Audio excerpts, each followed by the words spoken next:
2 நாட்கள் பயணமாக தமிழ்நாட்டிற்கு வந்திருக்கூடிய பிரதமர் நரேந்திர மோடி சென்னை விமான நிலையத்தின் புதிய முனைய கட்டிடத்தையும் சென்னை கோவை இடையிலான வந்தே பாரத் ரயிலையும் தொடங்கி வைத்தார்.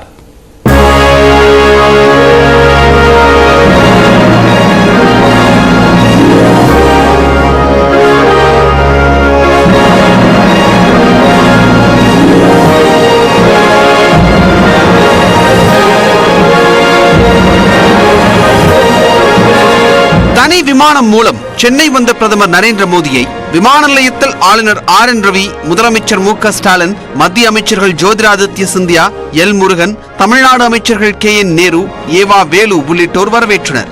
அப்போது பிரதமர் மோடிக்கு பொன்னாடை போர்த்திய முதலமைச்சர் மு க ஸ்டாலின் ராமசாமி எழுதிய காந்திஸ் டிராவல்ஸ் இன் தமிழ்நாடு என்ற புத்தகத்தை பரிசாக வழங்கினார். அதிமுக பொதுச் செயலாளர் எடப்பாடி பழனிசாமியும் முன்னாள் முதலமைச்சர் O பன்னீர்செல்வமும் பிரதமரை வரவேற்றனர்.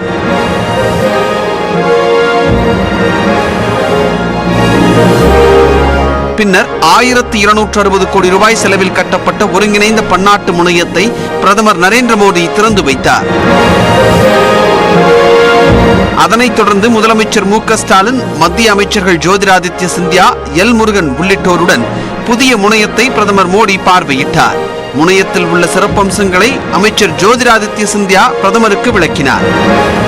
அப்போது முதலமைச்சர் மு க ஸ்டாலினுடன் பிரதமர் மோடி கைகுலுக்கி நட்புறவை வெளிப்படுத்தினார்.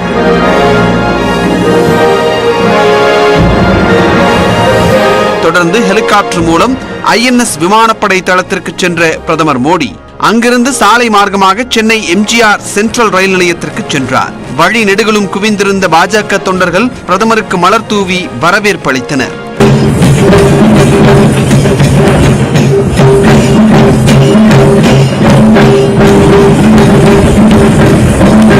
சென்ட்ரல் ரயில் நிலையத்திற்கு செல்லும் வழியில் சிவானந்தா சாலையில் யானையை நிறுத்தி பிரதமருக்கு வரவேற்பு அளிக்கப்பட்டது.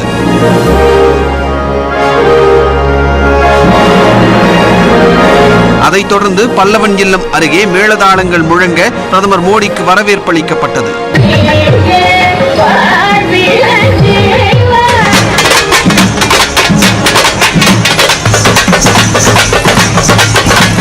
சென்னை MGR சென்ட்ரல் ரயில் நிலையத்தில் மாணவிகளின் கலை நிகழ்ச்சியும் நடைபெற்றது.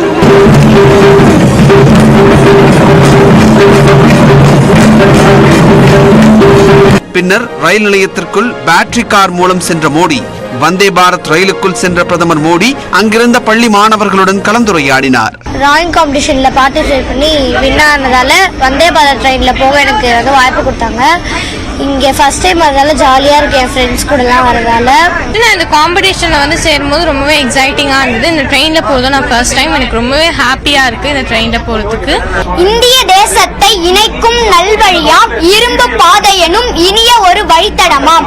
பாரத பிரதமரின் பரந்த மனமது பல நாள் சிந்தித்து பாதை வகுத்திட கூட்டு முயற்சியினால் கூடி வந்ததாம் வந்தே பாரத். தொடர்ந்து அங்கே குழுமி இருந்த மாணவர்களை பார்த்து பிரதமர் மோடியும் முதலமைச்சர் ஸ்டாலினும் கையசைத்தனர்.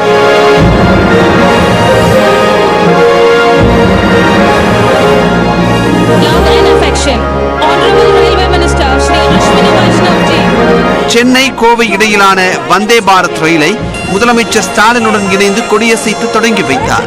Dr. M.G. Ramachandran Central Railway Station to Coimbatore Junction. Flag is shown, the train has started and history is created. Tamil Nadu வளர்ந்தால் இந்தியா வளரும் என பிரதமர் நரேந்திர மோடி தெரிவித்துள்ளார்.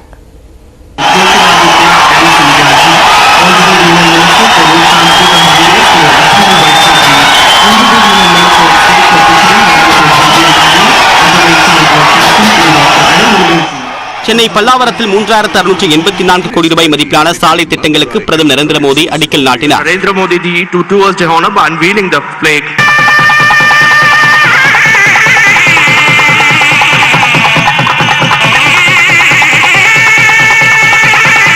தாம்பரம் செங்கோட்டை இடையே வாரம் 3 முறை இயக்கப்படக்கூடிய விரைவு ரயில் சேவையை தொடங்கி வைத்தவர் திருத்துறைப்பூண்டி அகஸ்தியம்பள்ளி இடையே 37 கிலோமீட்டர் தொலைவில் அகல ரயில் பாதையையும் பயன்பாட்டுக்கு கொண்டு வந்தார். இதனைத் தொடர்ந்து பேசிய பிரதமர் தேசபக்தி மற்றும் தேசிய உணர்வின் மையமாக தமிழ்நாடு உள்ளது என்றார்.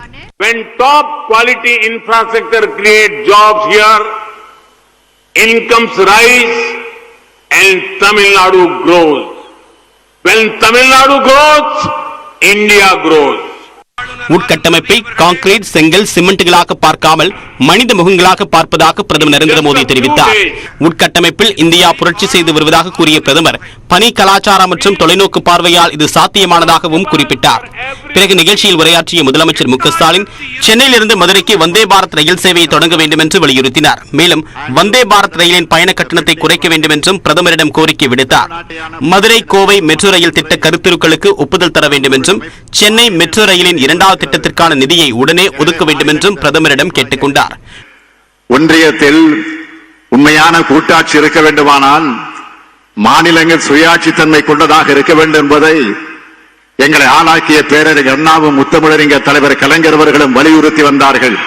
மக்களுக்கு நெருக்கமானவை மாநிலங்களாக இருப்பதால் மக்கள் தேவைகளை நிறைவேற்ற வேண்டிய கடமை மாநிலங்களுக்கு அதிகம் இருக்கிறது.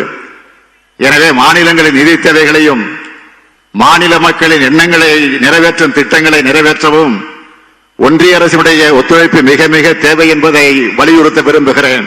விழாவில் பேசிய மத்திய விமான போக்குவரத்துறை அமைச்சர் ஜோதிராதித்ய சிந்தியா வர்த்தகத்தில் தமிழ்நாடு ஒரு பவர் ஹவுஸ் போல் திகழ்கிறது என்று புகழாரம் சூட்டினார்.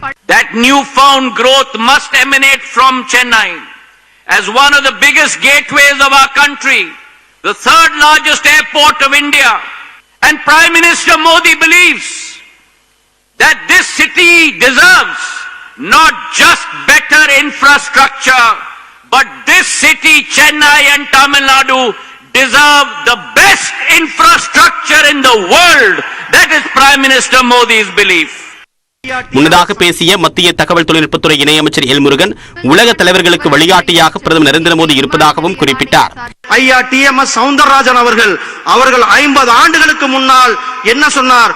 உலகங்கள் யாவும் உன் அரசாங்கமே, ஒவ்வொன்றும் நீ செய்யும் அதிகாரமே என்றார். அதுபடிதான் நம்மளுடைய பிரதமர் அவர்கள் இன்றைக்கு G20 மாநாடு நடத்தி ஒரே பூமி, ஒரே குடும்பம், ஒரே ஃபியூச்சர் என்று உலக தலைவர்களுக்கு வழிகாட்டியாக நம்முடைய பாரத பிரதமர் திரு நரேந்திர மோடிஜி அவர்கள் உலகத்தை ஆண்டுவது மட்டுமல்லாமல் இங்கிலாந்தை பின்தள்ளி 5வது பெரிய பொருளாதார நாடாக நாம் முன்னேறி இருக்கிறோம். இதனிடையே நிகழ்ச்சியின் போது திமுக மற்றும் காங்கிரஸ் தொண்டர்கள் மாறி மாறி முழக்கமிட்டதால் சிறிது சலசலப்பு ஏற்பட்டது. நிகழ்ச்சியில் பங்கேற்க பாஜக மூத்த தலைவர் நிர்வாகி H ராஜா வந்தபோது அங்கிருந்த திமுக தொண்டர்கள் பெரியார் வாழ்க, அண்ணா வாழ்க என்று முழக்கமிட்டனர். அதே நேரத்தில் பாஜக தொண்டர்கள் மோடி வாழ்க என்று பதிலுக்கு முழக்கமிட்டனர். இதனால் விழா பந்தலில் சிறிது நேரம் சலசலப்பு ஏற்பட்டது.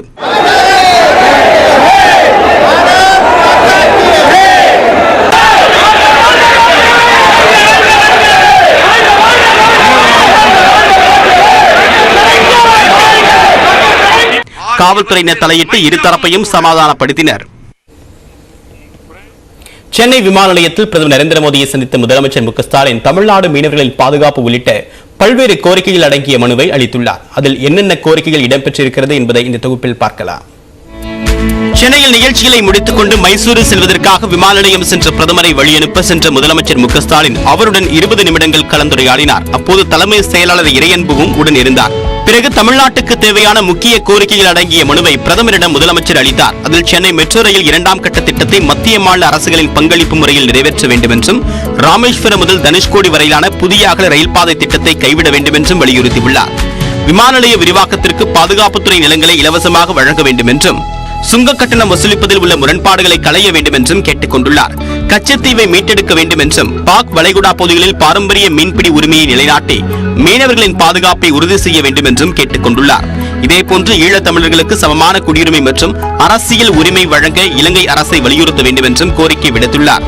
இந்திய விளையாட்டு மேம்பாட்டு ஆணையத்தின் மண்டல மையத்தை சென்னையில் அமைக்க வேண்டும் என்றும், ஆசிய விளையாட்டுப் போட்டிகள் தேசிய முக்கியத்துவம் வாய்ந்த போட்டிகளை தமிழ்நாட்டில் நடத்த வேண்டும் என்றும் பிரதமரிடம் முதலமைச்சர் மு க ஸ்டாலின் கேட்டுக் கொண்டார். காலனி உற்பத்திக்கான புதிய உற்பத்தி சார்ந்த ஊக்கச்சலுகை திட்டத்தை செயல்படுத்த வேண்டும் என்றும், PM மித்ரா பூங்காவை சிப்காட் நிர்வகிக்க அனுமதி அளிக்க வேண்டும் என்றும் கேட்டுக் கொண்டுள்ளார். இதேபோன்று ஆதி திராவிடர் மற்றும் பழங்குடியினர் சாதி பட்டியலில் இன், க, ட என்று முடிவடையக்கூடிய பெயர்களை இர் என்று பெயர் மாற்றம் செய்ய வேண்டும் என்றும், கடலோர காற்றாலை மின் உற்பத்தியில் 50% பங்கை தமிழ்நாட்டிற்கு வழங்க வேண்டும் என்று முதலமைச்சர் மு க ஸ்டாலின் கோரிக்கை விடுத்துள்ளார். தமிழ் மொழியையும் தமிழ் கலாச்சாரத்தையும் மிகவும் நேசிப்பதாக பிரதமர் நரேந்திர மோடி தெரிவித்துள்ளார். Tamil people, from whom I have great affection. I love Tamil language, Tamil culture, and the vibe of Chennai. Chennai மயிலாப்பூரில் உள்ள ஸ்ரீ ராமகிருஷ்ண மடத்தின் 125வது ஆண்டு விழா மெரினா கடற்கரையில் உள்ள விவேகானந்தர் இல்லத்தில் நடைபெற்றது. இதில் பங்கேற்ற பிரதமர் மோடி விவேகானந்தர் படத்திற்கு மலர் தூவி மரியாதை செலுத்தினார்.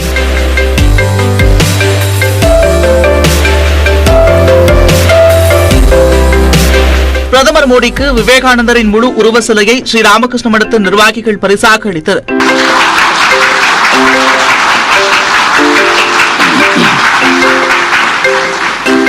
பின்னர் நிகழ்ச்சியில் பேசிய பிரதமர் மோடி பிறருக்கு உதவும் பண்பை விளக்கும் புத்தேல் உலகத்தும் என்ற திருக்குறளை மேற்கோள் காட்டி உரையாற்றினார். புத்தேல் உலகத்தும் என்னும் பெறல் அரிதே ஒப்பு ரவின் நல்ல பிறா. தமிழக மக்களின் உத்வேகம் என்பது எப்போதும் தனக்கு விருப்பமான ஒன்று என்று கூறிய பிரதமர் மோடி காலனி ஆதிக்க மனநிலையிலிருந்து விடுபடுவது, பாரம்பரியத்தை கொண்டாடுவது, ஒற்றுமையை வளர்த்தெடுப்பது உள்ளிட்ட 5 திட்டங்கள் மூலம் இந்தியாவின் சிறந்த எதிர்காலத்தை உருவாக்க முடியும் என்று தெரிவித்தார். Swami Vivekananda was from Bengal. He was welcomed like a hero in Tamil Nadu. This happened long before India became independent. People across the country had a clear concept of India as a nation for thousands of years. This is the spirit of Ek Bharat, Shrestha Bharat. It is the same spirit that Ramakrishna Math works with. பெண்கள் பல்வேறு தடைகளை உடைத்து அனைத்து துறைகளிலும் முக்கிய பங்காற்றி வருவதாக பிரதமர் மோடி தெரிவித்தார். உலக தரத்திலான கல்வியை வழங்குவதே புதிய கல்விக் கொள்கையின் நோக்கம் என்றும் பிரதமர் குறிப்பிட்டார். தங்கள் அரசின் கொள்கைகள் விவேகானந்தரின் கொள்கைகளால் ஈர்க்கப்பட்டவை என்றும் அவரது கொள்கைகளை நிறைவேற்ற நாடு பாடுபட்டுக் கொண்டிருக்கிறது என்றும் கூறிய பிரதமர் மோடி அவர் மேலிருந்து இதை பார்த்து மகிழ்ச்சியடைவார் என்றும் நம்புவதாக தெரிவித்தார். இதனிடையே சென்னை மக்களின் அன்புக்கு நன்றி தெரிவிப்பதாக பிரதமர் மோடி தனது டுவிட்டர் பக்கத்தில் குறிப்பிட்டுள்ளார். ஒவ்வொரு முறை சென்னை வரும்போதும் தாம் உற்சாகமாக உணர்வதாக தெரிவித்துள்ள அவர் மக்கள் தன் மீது காட்டிய அன்பால் நெகிழ்ச்சியடைந்ததாக கூறியுள்ளார். தனது சென்னை பயணம் தொடர்பான வீடியோவையும் பிரதமர் மோடி பதிவிட்டுள்ளார்.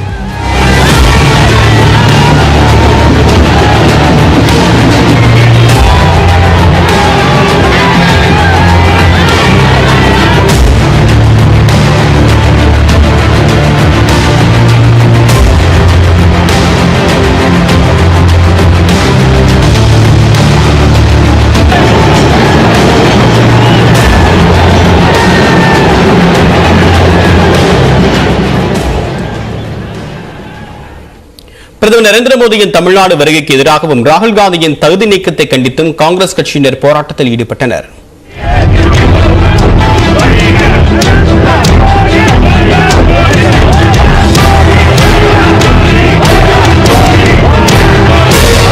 சென்னை வள்ளுவர் கோட்டத்தில் நடைபெற்ற போராட்டத்தில் தமிழக காங்கிரஸ் கமிட்டி தலைவர் KS அழகிரி, முன்னாள் தலைவர் தங்கபாலு, காங்கிரஸ் சட்டமன்ற குழு தலைவர் செல்வ பிறந்தகை உள்ளிட்டோர் பங்கேற்றனர். அப்போது கோ பேக் மோடி என்று வாசகம் அடங்கிய பதாகைகளை ஏந்தியவாறு முழக்கமிட்டனர்.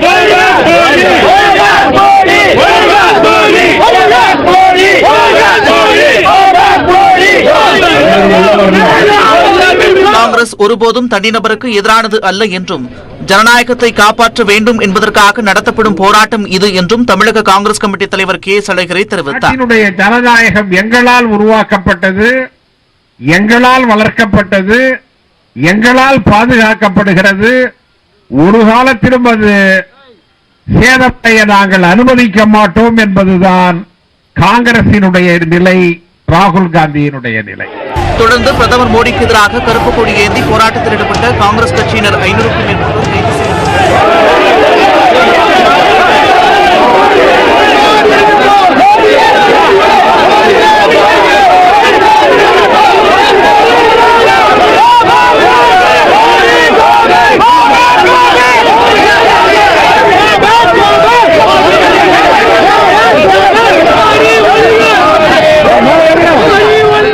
இதனிடையே பிரதமர் நரேந்திர மோடியின் சென்னை வருகையை ஒட்டி பனகல் மாளிகையில் கருப்பு கொடி காட்டும் போராட்டத்தில் ஈடுபட்ட எம்எல்ஏ வேல்முருகன் உள்ளிட்ட தமிழக வாழ்வுரிமை கட்சியினர் கைது செய்யப்பட்டனர்.